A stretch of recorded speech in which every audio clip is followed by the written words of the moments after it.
सरकारी कॉलेज में इंग्लिश का पीरियड था। एक तालबा जोर जोर से रोने लगी।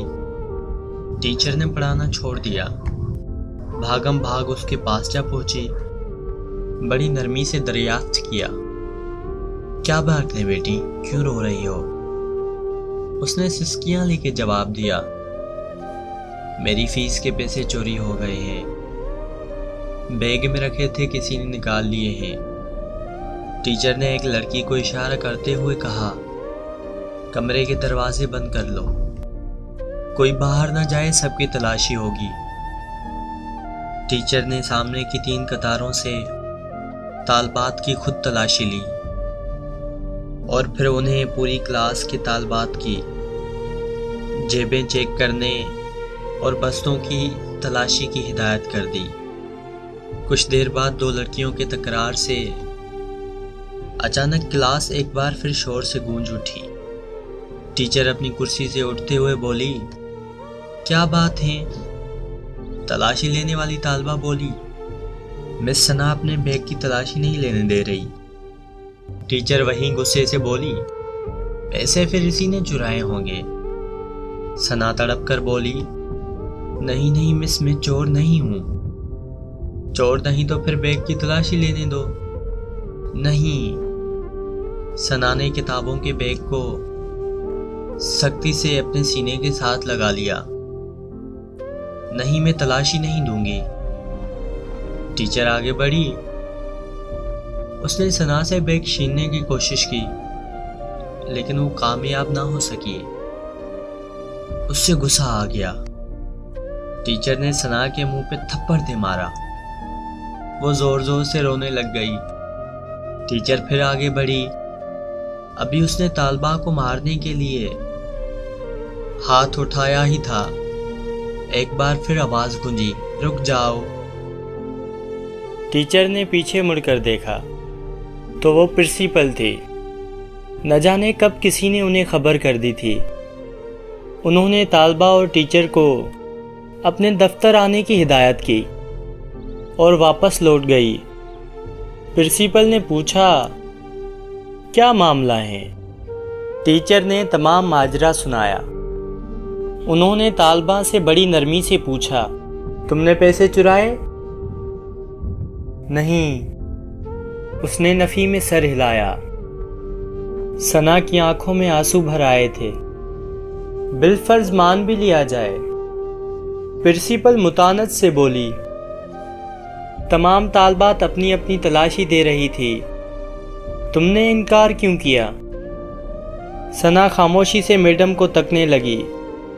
उसकी आंखों से 2 मोटे आंसू निकलकर उसके चेहरे पर फैल गए। टीचर ने कुछ कहना चाहा।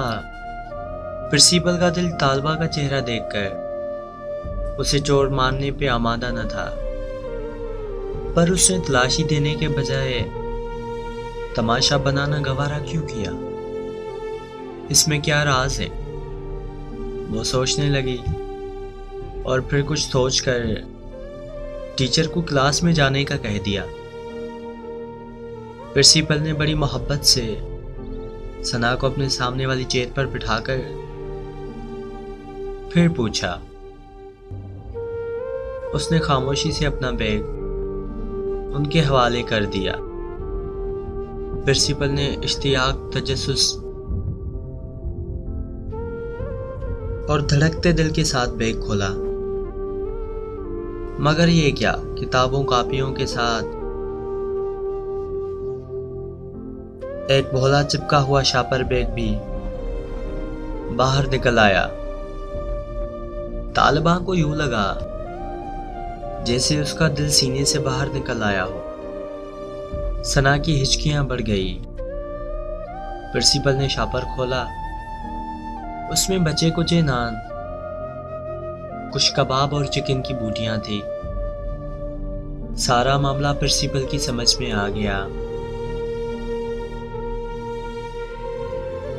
वो कांपते वजूद के साथ उठी। रोती हुई सना को गले लगाकर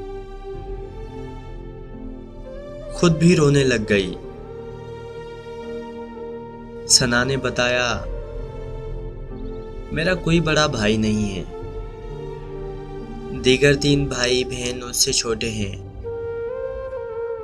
वालिद साहब रिटायरमेंट से पहले ही बीमार रहने लग गए। घर में कोई और कफील नहीं है। पेंशन से गुजारा नहीं होता। भूख से मजबूर होकर एक दिन रात का फाका था। नाश्ते में कुछ न था। कॉलेज आने लगी तो भूख और नकाहत से चलना मुश्किल हो गया था। मैं एक तिक्का कबाब की दुकान से आगे से गुजरी तो कचरे में कुछ नान के टुकड़े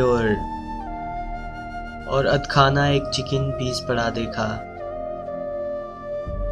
बेख्तियार उठाकर खा लिया। करीबी नल से पानी पीकर खुदा का शुक्र अदा किया। फिर ऐसा कई मर्तबा हुआ। एक दिन मैं दुकान के दड़े पर बैठी पेट का दोजक भर रही थी कि दुकान का मालिक आ गया। उसने मुझे देखा तो देखता ही रह गया। भूखों की तरह नान और कबाब के टुकड़े खाता देखकर पहले वो परेशान हुआ, फिर सारी बात उसके समझ में आ गई। वो एक नेक और हमदर्द इंसान साबित हुआ। मैंने उसे अपने हालात से सच बता दिए। उसे बहुत तरस आया। अब वो कभी कभी मेरे घर खाना भी भेज देता है और ग्राहकों का बचा हुआ खाना, बर्गर वगैरह रोजाना शॉपर में डालकर अपने दुकान के बाहर एक मखसूस जगह पर रख देता है, जो मैं कॉलेज आते हुए उठाकर किताबों के बैग में रख देती हूँ और जाते हुए घर ले जाती हूँ। मेरी अम्मी अब्बू को इल्म है। मैंने कई मर्तबा देखा लोगों का बचा कुचा खाना खाते वक्त उनकी आंखों में आंसू होते हैं। बहन भाई छोटे हैं, उन्हें कुछ इल्म नहीं। वो तो एक दूसरे से छीन कर भी खा लेते हैं। प्रिंसिपल उसकी तकलीफ की शिद्दत सुनकर रोने लग गई और उसकी मदद करने के लिए उसे कुछ पैसे भी दिए और सना की कॉलेज फीस अपने जिम्मे ले ली।